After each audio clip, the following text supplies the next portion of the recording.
चलिए अब हम देखते हैं कि कहाँ पर अगर कोई केमिकल रिएक्शंस हो रही है तो वो हमें कैसे पता चलेगा कि यहाँ पर केमिकल रिएक्शंस हो रही है। तो सेकंड जो हमारा टॉपिक है वो इसके अंदर है कैरेक्टरिस्टिक्स ऑफ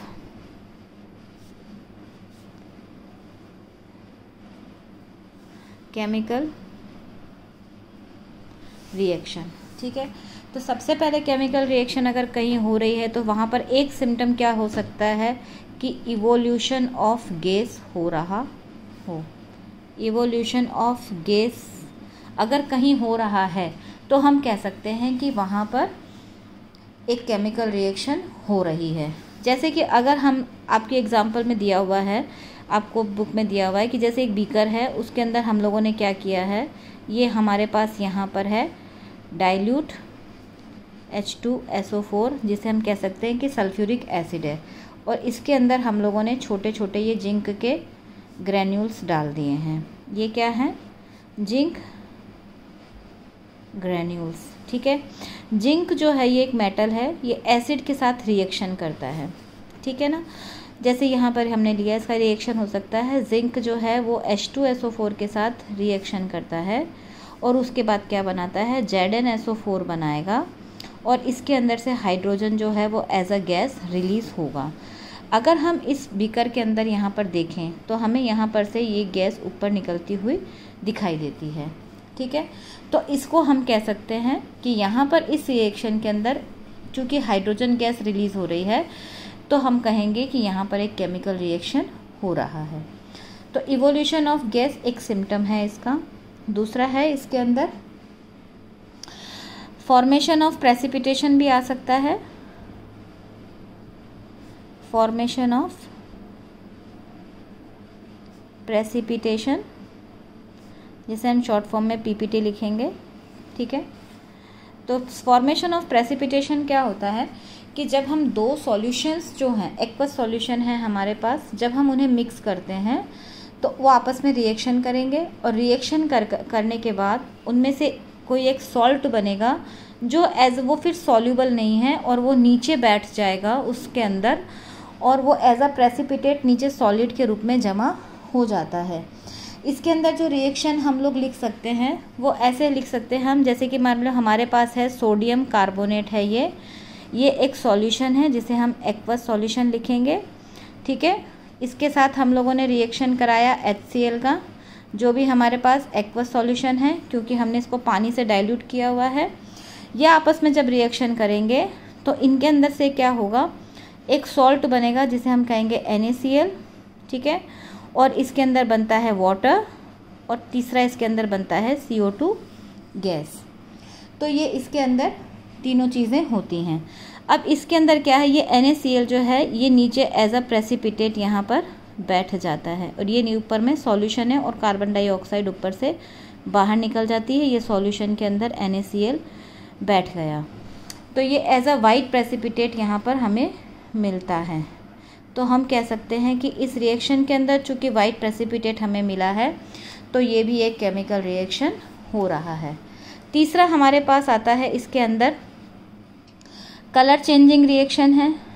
कलर चेंज अगर कहीं पर हो रहा हो, ठीक है ना, अगर किसी चीज़ के अंदर कोई आपस में हम किसी का रिएक्शन कराते हैं और उसका कलर चेंज हो जाता है, जैसे कि अगर हम लोगों ने पोटेशियम डाइक्रोमेट एक सॉल्यूशन लिया K2Cr2O7, ठीक है, इसके ऊपर से जब हम SO2 पास करते हैं, SO2 गैस है, जब हम इसको पास करते हैं तो इस सॉल्यूशन जो है इसका कलर होता है ऑरेंज और जो हमें मिलता है वो सॉल्यूशन होता है ग्रीन कलर का।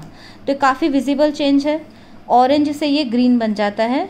पोटेशियम डाइक्रोमेट के ऊपर जब हम SO2 गैस पास करते हैं तो जो हमें सॉल्यूशन मिलता है वो ग्रीन मिलता है, जो एक पहले ऑरेंज था वो अब ग्रीन हो गया। तो ये एक कलर चेंजिंग रिएक्शन है। अगर ऐसा होता है तो भी हम कह सकते हैं कि वहाँ पर केमिकल रिएक्शंस हो रहे हैं। चौथा और फोर्थ और जो बहुत इम्पॉर्टेंट है वो है चेंज इन टेम्परेचर।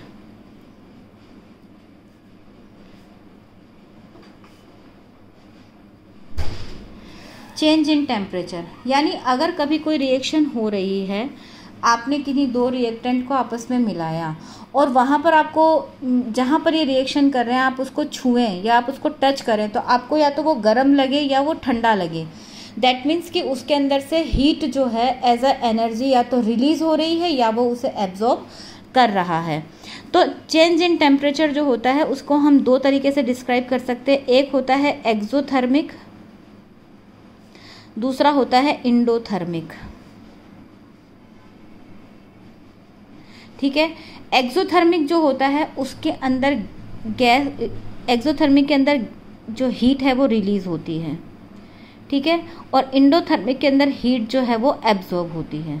ठीक है, यहाँ पर रिलीज हो रही है और यहाँ पर एब्जॉर्ब होती है। ठीक है, तो ये दो रिएक्शन हैं। अगर हीट रिलीज हो रही है तो हम कहेंगे एक्सोथर्मिक रिएक्शन है, और इंडोथर्मिक के अंदर होता है जब हीट एब्जॉर्ब होती है। तो यहाँ पर मैं आपको दोनों का एक एक एग्जांपल देती हूँ। जैसे हमारे पास एक कैल्शियम ऑक्साइड का सॉल्यूशन है, कैल्शियम ऑक्साइड है जो जिसे हम क्विक लाइम भी कह सकते हैं। ठीक है, तो इसको जब हम वाटर के अंदर मिक्स करते हैं तो ये बनाता है CaOH2। ठीक है, इसे हम कहेंगे क्विक लाइम और ये बनता है स्लैग्ड लाइम। ठीक है, और इसके अंदर से क्या होता है, बहुत सारी हीट रिलीज होती है। इस रिएक्शन के अंदर बहुत सारी हीट रिलीज होती है। तो ये रिएक्शन हो गई है एक्सोथर्मिक रिएक्शन।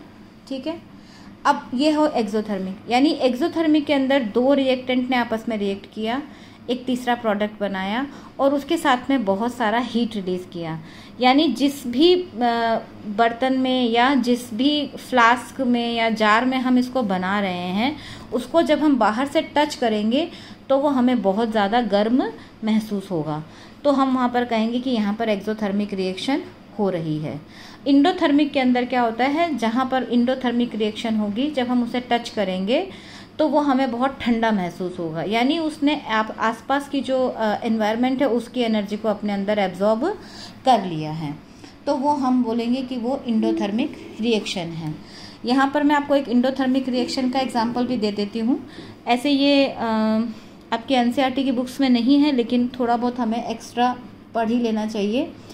तो जैसे हम लोग इसमें बोलेंगे कि हमारे पास एक, जैसे हमने अगर बेरियम हाइड्रोक्साइड है, ये बेरियम हाइड्रोक्साइड है, इसके साथ हम अगर NH4Cl अमोनियम क्लोराइड को रिएक्शन कराते हैं, बेरियम हाइड्रोक्साइड अमोनियम क्लोराइड, इनका अगर हम रिएक्शन कराते हैं तो यहाँ पर हमें मिलेंगे बेरियम क्लोराइड प्लस अमोनिया, और उसके अलावा एक और चीज़ बनती है वो है वाटर। ठीक है, तो ये यहाँ पर ये रिएक्शन हुआ कंप्लीट। इस रिएक्शन के अंदर क्या होता है, बहुत सारी हीट जो है वो हमें देनी पड़ती है, हीट जो है वो देनी पड़ती है, रिलीज़ नहीं होती है, बहुत सारी हीट अंदर जाती है। तो ये है इंडोथर्मिक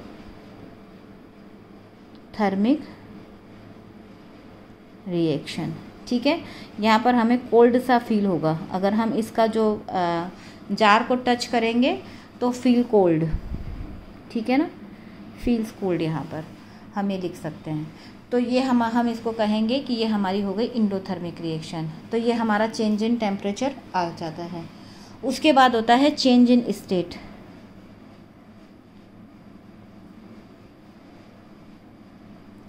चेंज इन स्टेट बहुत इजी है। जैसे अगर हम वाटर है उसको हम गर्म करते हैं, तो वाटर गर्म करने से क्या होता है, सबसे पहले उसके वाटर के वेपर्स बनते हैं। ठीक है, और फिर वाटर जो है वो एज अ उड़ जाता है, हम जिसको कहेंगे कि वाटर के वेपर्स बनके फिर वाटर जो है वो रिलीज़ हो जाती है एज अ गैस। ठीक है, तो यहाँ पर हम कह सकते हैं कि चेंज इन स्टेट हुआ है। या अगर हम सिंपल वे में बोलें तो जैसे हम एक कैंडल है, इसको हम बर्न करते हैं। ठीक है ना, कैंडल को जब हम बर्न करते हैं तो इसके अंदर से क्या होता है, वाटर बनता है और इसके अंदर से कार्बन डाइऑक्साइड गैस भी बनती है। तो कैंडल को बर्न करते हैं, कैंडल क्या है, सॉलिड होता है। ठीक है, H2O जो है एज अ लिक्विड रिलीज होता है और कार्बन डाइऑक्साइड जो है वो एज अ गैस होती है। तो सॉलिड जो है वो यहाँ पर लिक्विड और गैस के अंदर चेंज होता है, तो हम इसे कहेंगे कि चेंज इन स्टेट हो रहा है। यानी कि हमारे पास 5 हो गए। सबसे पहला है अगर इवोल्यूशन ऑफ गैस हो रहा हो, फॉर्मेशन ऑफ प्रेसिपिटेशन हो रहा हो, कलर अगर चेंज हो रहे हों, चेंज इन टेम्परेचर हो रहा हो और चेंज इन स्टेट हो रहा हो, अगर ये सब कुछ कहीं होता हुआ नज़र आ रहा है तो हम कह सकते हैं कि वहाँ पर केमिकल रिएक्शंस हो रही हैं। ठीक है, ये हमारा केमिकल रिएक्शंस हमने अभी तक समझी हैं। अब केमिकल रिएक्शंस कैसे लिखे जाते हैं और उन्हें बैलेंस कैसे किया जाता है, ये हम हमारे नेक्स्ट वीडियो में देखते हैं। ओके।